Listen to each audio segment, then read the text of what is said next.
ഇന്നത്തെ special mango ബൂബ. അപ്പം എല്ലാവരും ഈ വീഡിയോ കണ്ടുക്കൂ. മാങ്ങ തൊലിയൊക്കെ കളഞ്ഞിട്ട് അരിഞ്ഞെടുത്തതാണ് മിക്സി ജാറിലേക്ക് ഇട്ട് കൊടുക്കുക. പഞ്ചസാരയും കൂടിയും ചേർത്തിട്ട് നന്നായി ഒന്ന് അരച്ചെടുക്കുക. അരച്ചെടുത്ത മാങ്ങ പാനിലേക്ക് ഒഴിച്ചു കൊടുക്കാം. കപ്പപ്പൊടി ഇല്ലെങ്കിൽ ചവ്വരി പൊടിച്ചത് ചേർത്താലും മതി. ഇനി ഇതൊന്ന് മിക്സ് ചെയ്ത ശേഷം തീ കത്തിച്ചിട്ട് ഇതൊന്ന് ചൂടാക്കി എടുക്കാം. ഇതുപോലെ നല്ല തിക്കായിട്ടാണ് കിട്ടേണ്ടത്. ഇതായിട്ടുണ്ട്, നമുക്ക് തീ ഓഫ് ചെയ്യാം. ഇത് നന്നായി ഒന്ന് ചൂടാറട്ടെ. അങ്ങനെ നന്നായി ചൂടാറി വന്നിട്ടുണ്ട്. കപ്പപ്പൊടി കുറച്ചായിട്ട് ചേർത്തിട്ട് നന്നായി ഒന്ന് മിക്സ് ചെയ്തെടുക്കുക. ഈ മാവൊക്കെ കുഴച്ചെടുക്കില്ലേ, ആ ഒരു തിക്കിൽ കിട്ടണം കേട്ടോ.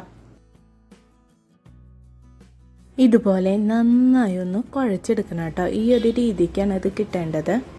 കുറച്ചെടുക്കുക, എന്നിട്ട് കയ്യിൽ വെച്ചിട്ട് ഇതൊന്ന് ചെറിയ ഉരുളകളാക്കിയിട്ട് ഇതെല്ലാം അത് ചെയ്തെടുക്കുക.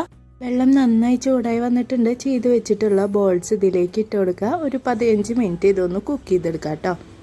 ഇതായിട്ടുണ്ട്. ഇനി ഇതൊന്ന് ഊറ്റിയെടുക്കുക. മാങ്ങ തൊലിയൊക്കെ കളഞ്ഞിട്ട് അരിഞ്ഞെടുത്തിട്ടുണ്ട്. മിക്സി ജാറിലേക്ക് ഇട്ട് കൊടുക്കുക. പാലും കൂടിയും ചേർത്ത് കൊടുക്കുക. ആവശ്യത്തിന് പഞ്ചസാരയും കൂടിയും ചേർത്തിട്ട് നന്നായി ഒന്ന് അരച്ചെടുക്കുക. ഗ്ലാസ്സിലേക്ക് ആദ്യം ബോൾസ് ചേർത്ത് കൊടുക്കുക. ജ്യൂസും കൂടിയും ചേർത്ത് കൊടുക്കുക. നല്ല കിടിലൻ രുചിയാണ്. എല്ലാവരും ട്രൈ ചെയ്ത് നോക്കുക. ഇഷ്ടമായെങ്കിൽ ലൈക്ക്, ഷെയർ, സബ്സ്ക്രൈബ്.